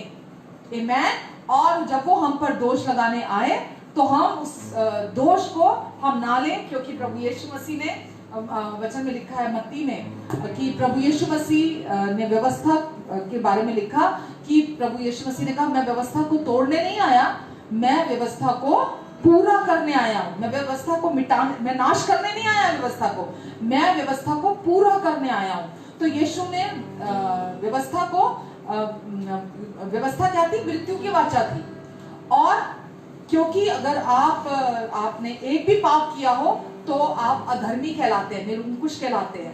तो वचन में लिखा है व्यवस्था अधर्मियों के लिए थी, अधर्मियों के लिए है। तो प्रभु यीशु मसीह ने आकर व्यवस्था को पूरा किया क्रूस पर, हमारी जगह पर मरने के द्वारा। यीशु हमारे स्थान पर मरे, और इस मरने के द्वारा यीशु ने उस वाचा को, पुरानी वाचा को पूरा किया, और अब हम व्यवस्था के अधीन नहीं है, अब हम अनुग्रह के अधीन है। आमेन। अब हम वो पुरानी वाचा व्यवस्था के अधीन नहीं, अब हम हमेशा के लिए अनुग्रह के अधीन है। और हमारे लिए खुशखबरी है कि परमेश्वर ने शैतान को क्रूस पर हमेशा के लिए निहत्था कर दिया है। आमेन। अब वो आप पर दोष नहीं लगा सकता। उसका इकलौता हथियार परमेश्वर ने हमेशा के लिए बेकार कर दिया, उसे निकम्मा ठहरा दिया है और उसे क्रूस पर कीलों से हमेशा के लिए जड़ दिया है। और प्रभु यीशु मसीह शैतान पर विजयी हुए हैं और अब आप और मैं भी प्रभु यीशु मसीह के साथ शैतान पर, उसकी सारी सामर्थ पर, उसके सारे अधिकारों पर आज हम भी विजयी हुए हैं, क्योंकि प्रभु यीशु ने कहा अपने वचन में कि हम प्रभु यीशु मसीह में आज जीवन से भी बढ़कर हैं। प्रभु यीशु मसीह पर विश्वास करने के द्वारा तो आज आप और मैं, हम शैतान के ऊपर भी हम जीवन से बढ़कर हैं। तो इसीलिए आज हम विजय के लिए नहीं लड़ते, आज हम विजय के स्थान से लड़ते हैं। हम विजय से विजय की ओर जा रहे हैं, आज हम महिमा से महिमा की ओर जा रहे हैं। तो आज हम अपने जीवन में हम ये जानते हैं कि वचन में लिखा है, इब्रानियों 10 के शायद 17 में लिखा है कि परमेश्वर ने एक ही चढ़ावे के द्वारा उन्हें जो शुद्ध किए जाते हैं उन्हें हमेशा के लिए सिद्ध ठहरा दिया है। और अब आप और मैं प्रभु यीशु मसीह के एक ही चढ़ावे के द्वारा, एक ही बलिदान के द्वारा हमेशा के लिए शुद्ध कर दिए गए हैं और हमेशा के लिए सिद्ध ठहरा दिए गए हैं। आमीन। हमेशा के लिए परमेश्वर ने हमें हमेशा के लिए शुद्ध ठहरा दिया है। हालेलुया। और इब्रानियों 10 के 2 में लिखा है कि अब हमारे विवेक भी शुद्ध कर दिए गए हैं प्रभु यीशु मसीह के लहू के छिड़काव के द्वारा। अब हमारे विवेक भी शुद्ध कर दिए गए हैं। हमारे विवेक हम पर दोष नहीं लगाते। अब हमारे अंदर वो पापी विवेक नहीं है, अब हमारे अंदर वो दोष लगाने वाला विवेक नहीं है, अब हमारे अंदर शुद्ध विवेक है। अब हमारे अंदर परमेश्वर ने अपना पवित्र आत्मा दिया है, हमें नया दिल दिया है, हमें नया मन दिया है। हमें हमारे अंदर अब परमेश्वर की वचन में लिखा है अब हमें मसीह का मन है। तो अब हमारा मन भी हमें दोषी नहीं ठहराता। इसीलिए अब हम जो दोष लगाने वाला था, जो झूठा था, जो शैतान है, जो हमेशा हमारे पर दोष लगाने की हम अज्ञानतावश क्योंकि हम जानते नहीं थे कि दोष लगाना हमारे जीवन में क्या उत्पन्न करता है, और क्योंकि वो बहुत सूक्ष्म है और शैतान बहुत तेज, बहुत होशियारी से उसका इस्तेमाल करता है और उस दोष की जड़ को हम अपने अंदर अपने जीवन में ग्रहण कर लेते हैं और उस दोष की जड़ की वजह से हम अपने जीवन में समस्याओं को देखते हैं, भिन्न तरह की समस्याओं को देखते हैं। तो परमेश्वर चाहते हैं कि अब हम अपने जीवन में कोई दोष नहीं है के गिफ्ट को अपने जीवन में इस्तेमाल करें। और हम जो लिखा है कि अब जो मसीह में है उन पर कोई दंड की आज्ञा नहीं है। मैं 2 वचन आपको जल्दी जल्दी पढ़ा देती हूँ और हम खत्म करेंगे। यहेजकेल 11 के 19 में, यहेजकेल 11 का 19,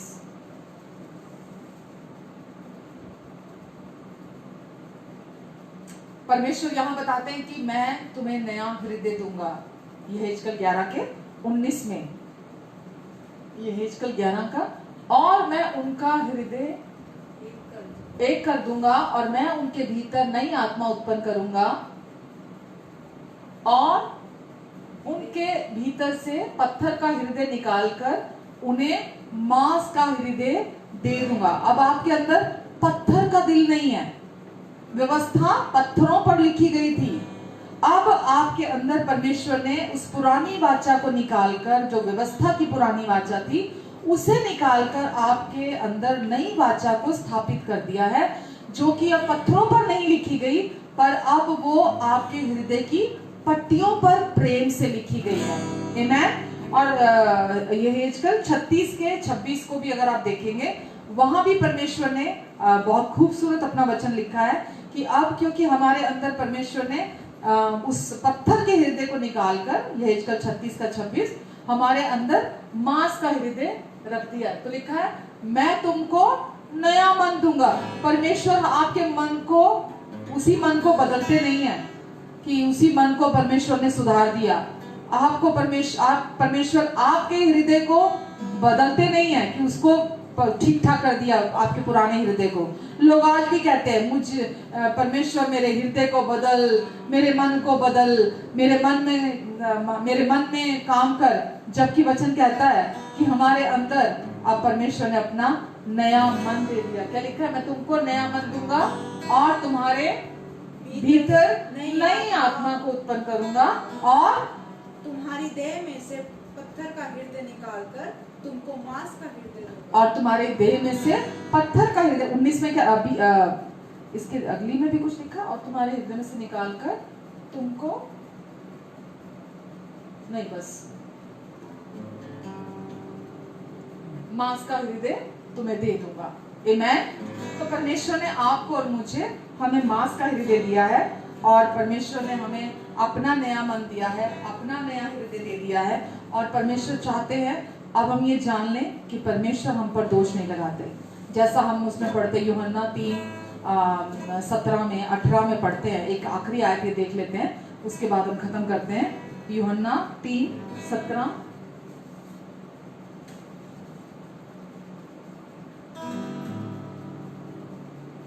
परमेश्वर ने अपने पुत्र को जगत में इसलिए नहीं भेजा कि वो जगत को उसके द्वारा दंड दे।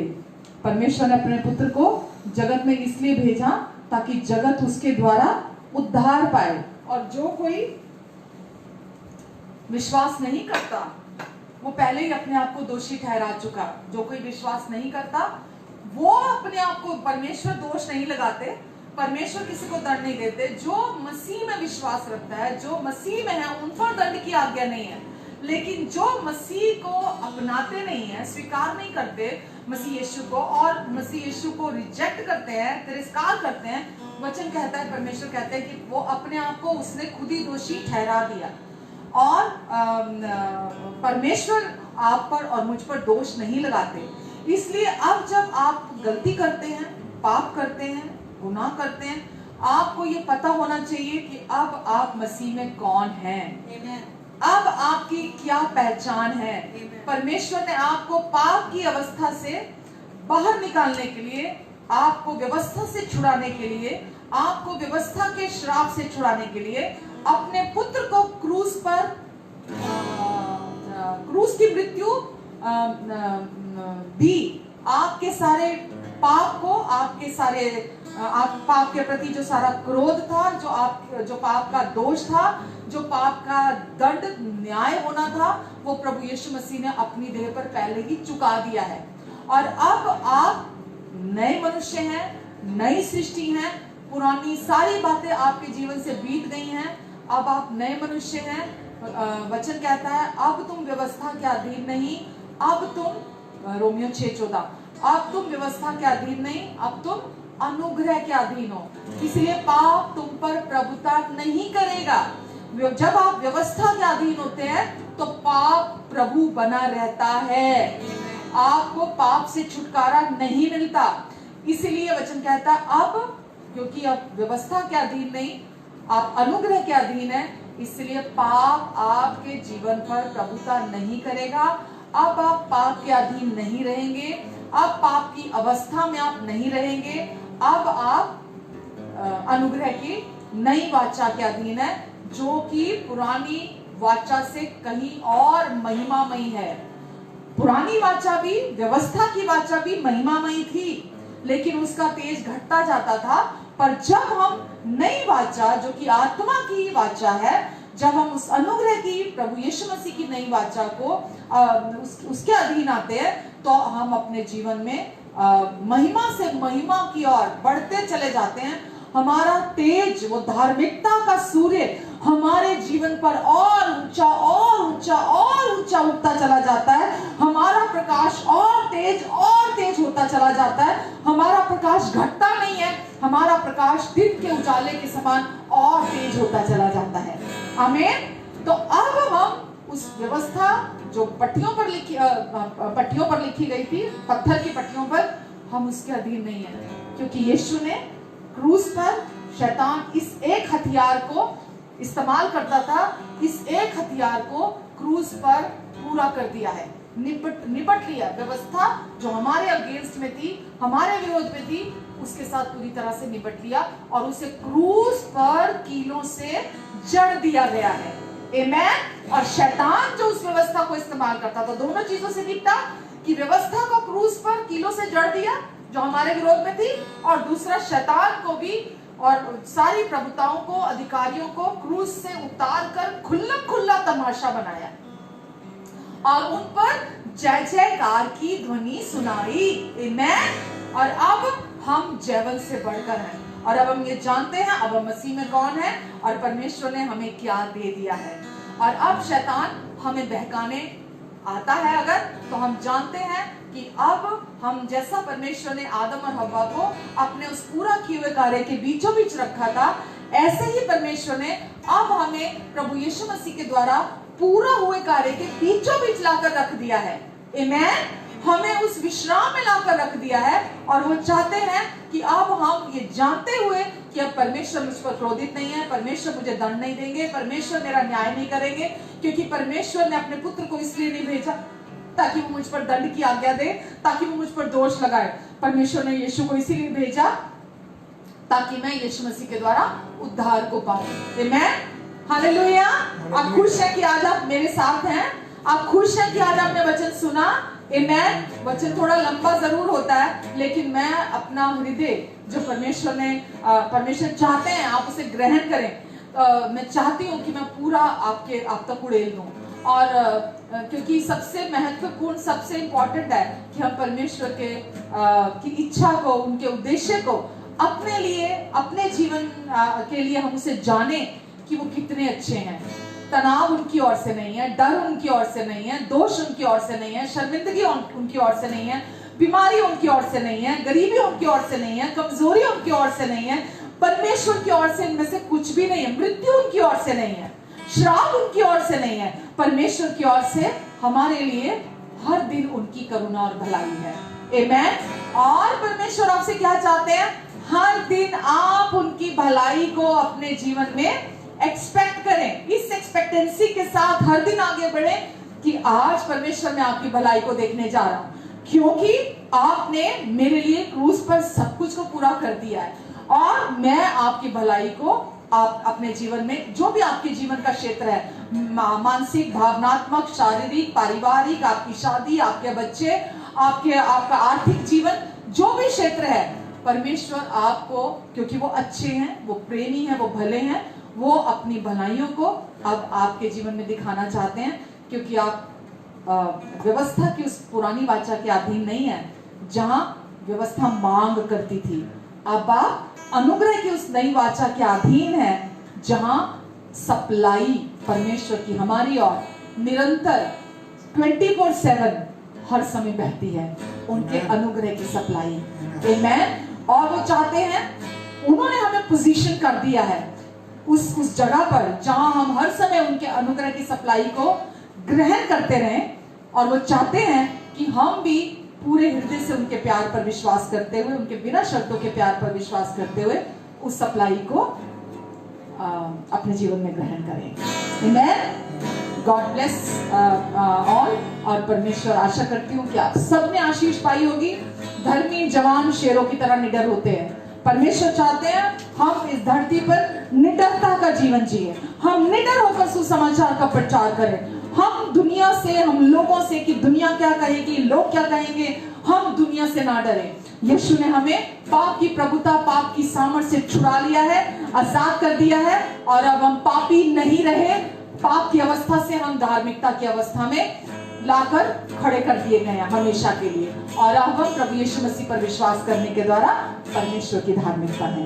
आमेन। आइए हम धन्यवाद देते पिता को। पिता, हम आज के वचन के लिए आपको दिल से धन्यवाद देते हैं, आपकी आशीषों के लिए धन्यवाद देते हैं। पिता, आप बहुत अच्छे हैं परमेश्वर, हम धन्यवाद देते हैं। धन्यवाद परमेश्वर, जो भी आज आपने मेरे हृदय में डाला, मैंने आज आपके प्रिय लोगों तक उसे पहुंचा दिया है। परमेश्वर, हर सुनने वाले के हृदय में आपका वचन गहराई में जड़ पकड़ने पाए और जो भी अभी तक दोष लगाने वाली आत्मा इनके अंदर कार्य कर रही थी, मैं प्रभु यीशु मसीह के नाम से उस बुरी आत्मा को इनके जीवन से, इनके मन से निकल जाने का आदेश देती हूँ और हर एक भावना को मसीह यीशु का आज्ञाकारी होने का आदेश देती हूँ यीशु मसीह के नाम से। प्रभु, आप चाहते हैं आपके लोग बुद्धिमान हो, आपके लोग समझदार हो, क्योंकि बुद्धि सबसे श्रेष्ठ है और ये आपके वचन को जैसा आपने हमें दिया है अपने जीवन में उस पर विश्वास करें और उसे अपने जीवन में लागू कर सके।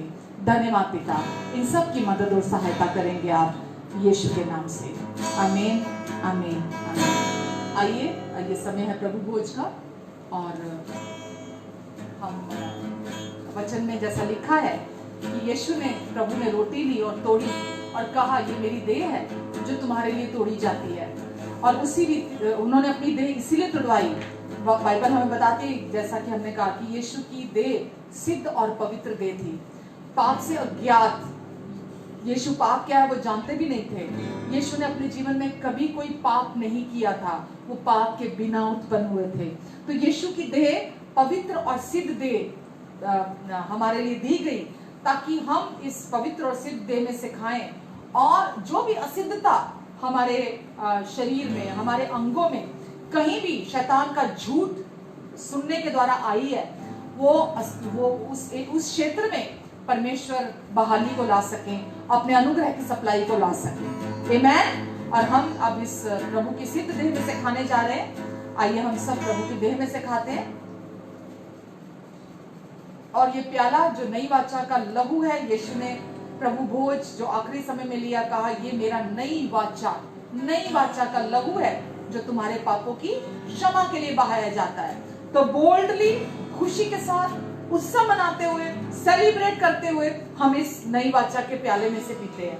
और जब हम इस नई वाचा के प्याले में से पीते हैं तो आप जानते हैं, रोग, बीमारी, गरीबी, श्राप, घटी, बुढ़ापा जो समय से पहले आ जाता है, और मृत्यु के लक्षण जो भी होंगे वो वहां बने नहीं रह सकते। Hallelujah hallelujah. परमेश्वर चाहते हैं हम इस नई वाचा के अधीन है, व्यवस्था के अधीन नहीं है। हम इस नई वाचा के अधीन है जो हम पर दोष नहीं लगाती, जो हम पर दंड की आज्ञा नहीं देती, क्योंकि अब जो मसीह में है उन पर दंड की आज्ञा नहीं है, क्योंकि जीवन की आत्मा की व्यवस्था ने उन्हें मृत्यु और पाप की व्यवस्था से हमेशा के लिए छुड़ा लिया है। आमीन। आइए हम इस नई वाचा के प्याले में से भी पीते हैं और पिता को हम धन्यवाद देते हैं।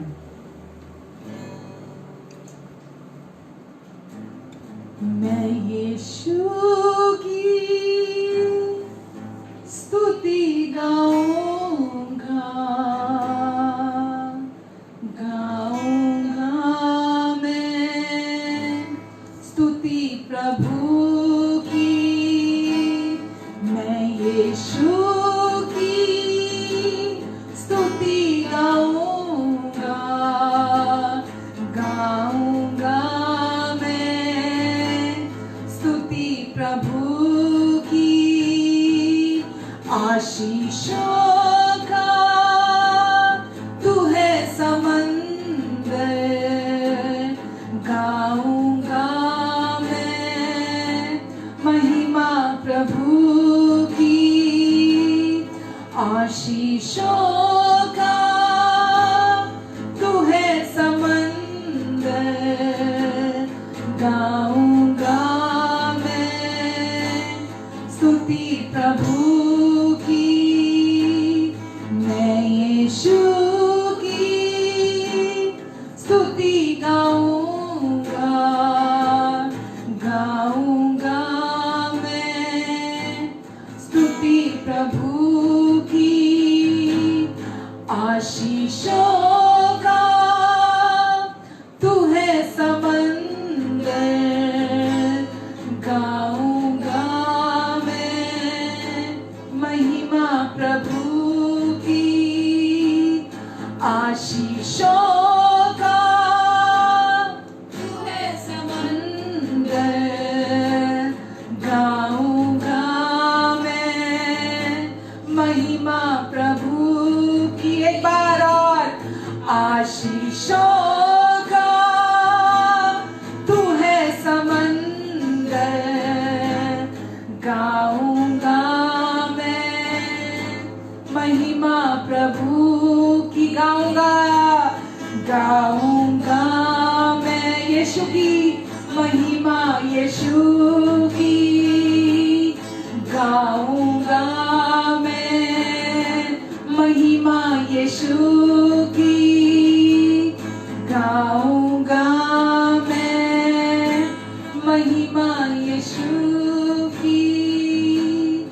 गाऊंगा मैं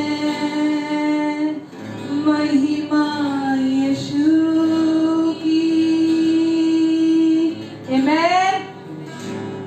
पिता, मैं इन सब के जीवन के ऊपर आपके छुटकारे की घोषणा करती हूँ यीशु मसीह के नाम से।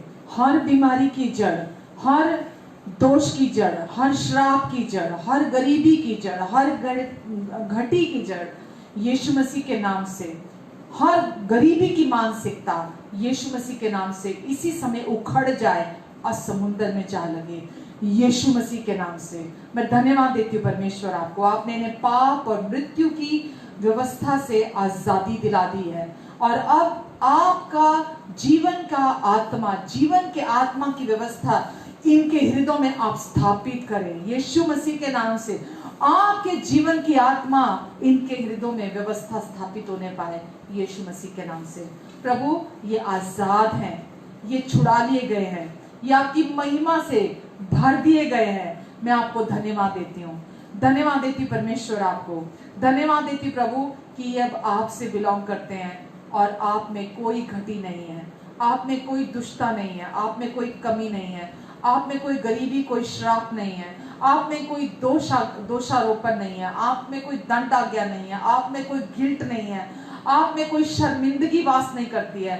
और प्रभु, हमने भी आपसे इनमें से एक भी चीज प्राप्त नहीं की है, हम आजाद किए गए हैं प्रभु यीशु मसीह में। और प्रभु मदद करें, आपकी आजादी में सब चले।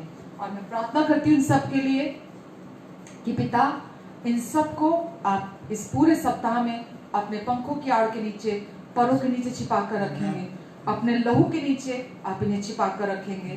प्रभु, ये जहां भी जाएंगे आपका आत्मा इनकी मदद और सहायता करेगा। आप अपनी गूढ़ी गहरी भेद की वो बातें जो आपके प्रेम में रखी गई हैं, आप इन पर जाहिर करेंगे। आप अपने प्रेम के प्रकाशन इन्हें देंगे, आप अपनी ज्योति में इन्हें चलने में मदद करेंगे। हाँ प्रभु, जब हम आपकी ज्योति में चलते हैं तो हम चीजों को साफ साफ देख सकते हैं जैसा आप दिखाना चाहते हैं। प्रभु, आपने कहा तुम्हारे निकट 1000 और दाहिने 10,000 गिरे, लेकिन वो दुष्ट तेरे पास आने नहीं पाएगा और तो अपनी दृष्टि से दुष्टों के अंत को देखेगा। प्रभु, आप कहते हैं कि धर्मी के विरुद्ध कोई हथियार सफल नहीं होगा।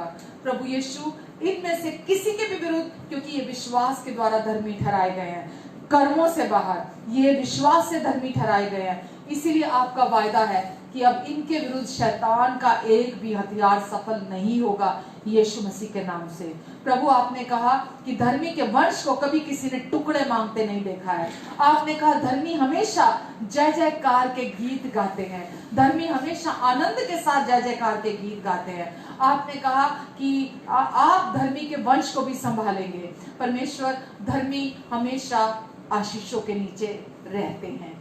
हाँ प्रभु, ये हमेशा आपकी आशीषों के नीचे बने रहेंगे और प्रभु, ये हमेशा आपके साथ खूबसूरत रिश्ते का आनंद उठाएंगे, हमेशा आपके साथ उस गूढ़े गहरे प्यारे रिश्ते का आनंद उठाएंगे। और अब कभी भी आपका जीवन इनसे अलग नहीं होगा, आपका प्रेम इनसे अलग नहीं होगा। अब आप और ये हमेशा के लिए एक आत्मा होकर जुड़ चुके हैं और अब ये हमेशा के लिए आपकी संगति में आपके साथ हैं।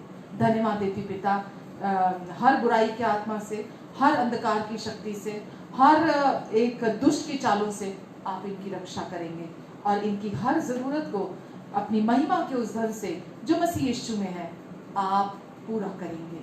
और आपके अनुग्रह से इनके पास हर समय सब कुछ की बहुतायत रहेगी, यहाँ तक कि भलाई करने के लिए भी इनके पास कभी कोई कमी नहीं होगी। और पिता, आपकी महिमा ये जहां भी जाएंगे इस धरती पर, इस पृथ्वी पर इनके द्वारा प्रकट होगी। आपकी रोशनी मनुष्यों के ऊपर इनके द्वारा चमकेगी, आपका प्रेम इनके द्वारा सब तरफ महकेगा। क्योंकि आपका वचन कहता है कि मसीह, परमेश्वर मसीह में हमें हर समय जय के उस समय लिए फिरते हैं और अपने प्रेम की सुगंध हमारे द्वारा इस जगत में फैलाते हैं। हम मसीह की पत्रियां हैं और परमेश्वर ने अपने प्रेम को हमारे हृदय पर लिखा है और लोग हमारे द्वारा आपके प्रेम को जानने पाएंगे। धन्यवाद देती पिता मैं आपको, धन्यवाद हर सुनने वाले, देखने वाले, इनके परिवारों को, इनके प्रियजनों को भी आप अपने पंखों की आड़ के नीचे छिपा कर रखेंगे, सुरक्षित रखेंगे, हर एक की ज़रूरत को आप पूरा करेंगे और परमेश्वर अपने अनुग्रह से जिसका भी उद्धार नहीं हुआ आप उन सबका उद्धार कराएंगे और सबको अपनी अपनी अपनी ब्लेसिंग्स के नीचे और अपने जो वायदे हैं आपके जो पहले से हाँ और आमीन के साथ है उनको अपने जीवन में प्रेम, अनुग्रह, शांति, भलाई, जो भी आपके वायदे हैं, आपकी स्वर्गीय हर एक आशीष को ग्रहण करने में आप मदद करेंगे। धन्यवाद परमेश्वर, थैंक यू। प्रभु यीशु के नाम से हम ग्रहण करते हैं। God bless you all. परमेश्वर आप सबको आशीष दें और बहुत बहुत थैंक यू हमारे साथ संगति करने के लिए।